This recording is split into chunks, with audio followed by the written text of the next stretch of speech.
5 years old, I had a friend that had a catalog from the Johnson Smith Company.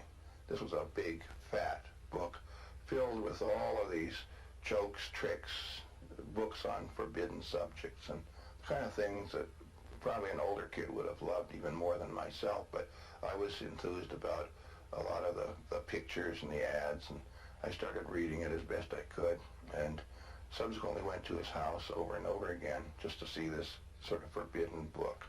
It was sort of my Necronomicon, as it were. And then when I got a little older, I got my own Johnson Smith catalog of jokes, tricks, and novelties. And it became my Gideon Bible. And I still sleep with one right next to me. It had all of the most horrid examples of man's inhumanity to man, all, of course, presented in the form of good fun and entertainment. It taught me that humans are basically very sadistic, at least in that respect, and they do like to torment their fellow creatures. And here was a company that was prospering on that premise, and I sent for as many of these things as I could. The ones that interested me particularly were some of them that I felt had a prurient kind of appeal.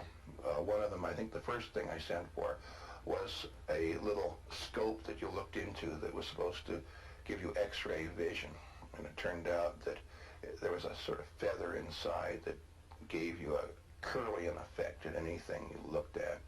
And it didn't really have any kind of X-ray, Mr. T's, Russ Meyer type of effect on women that I looked at, but it did have an effect that sort of made the flesh melt off of what appeared to be bones. And of course, that's not really what I had in mind, so I sent for something else, and it was equally disappointing, but that didn't matter. I just kept sending for things, and some of them really hit the jackpot.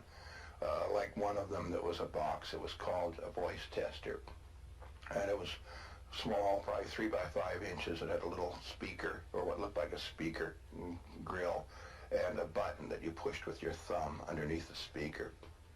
And the instructions were to speak into the speaker and quickly push the button in, and your voice would come back to you. In fact, it said something like Echo Rado on the top of it. And when you did that, exactly as it instructed, pushed your thumb very hard on the button, quickly pushing it in, a needle, extremely sharp needle, came through the center of the button, puncturing your thumb right to the bone, and it would usually take about 2 weeks to heal on anyone. And of course their voice would come back to them. They would scream in pain, drop the box, and ha ha ha, this was supposed to be funny. I didn't push it in quite as far, fortunately, as it should have been pushed in, being rather cautious. It had the desired effect, though. I did yell. And then after that, I did use it on other people. But here's the satanic, I guess you could call it, rub. I didn't really want to use it on kids that I liked. I wanted to use it on sort of smart-ass kids that would be arrogant and sort of swollen up with themselves, and because they were the ones that was really fun to see scream in pain. And I still feel that way.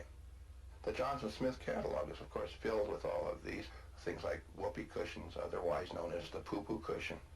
Makes noises or gives forth noises better imagined than described. And when the victim, the unsuspecting victim, sits on it, of course, a sound comes out that is rather embarrassing. And things like stink perfume also advertises anarchist bombs. And I even blew up an ad that shows a bunch of fellas standing around a room, sort of a stag party, and the little balloons over their heads indicate their reactions to the smell. And things like, say boys, that's an awful smell, or somebody left a Limburger here, or this way out, the street for mine, that kind of thing. And obviously, these things were shipped express, prepaid. They couldn't be sent through the mail. I'm sure that the Johnson Smith catalog supplied tricks and jokes to a lot of people who did abuse these things by performing them around friends or relatives and undeserving victims. But in my particular case, it was exactly as the precepts of Satanism. Responsibility to the responsible and justice where it is best served. Kindness to those who deserve kindness instead of wasted on ingrates. After all, a joke or a trick is really not much fun, I feel, unless it is perpetrated upon someone who is deserving or who's going to be deflated by it. The whole idea of Satanism being devoted just to hate and just to pain, just to hurting other people is ridiculous. Satanists must have a sense of humor. That's something the Johnson Smith catalog probably established in me.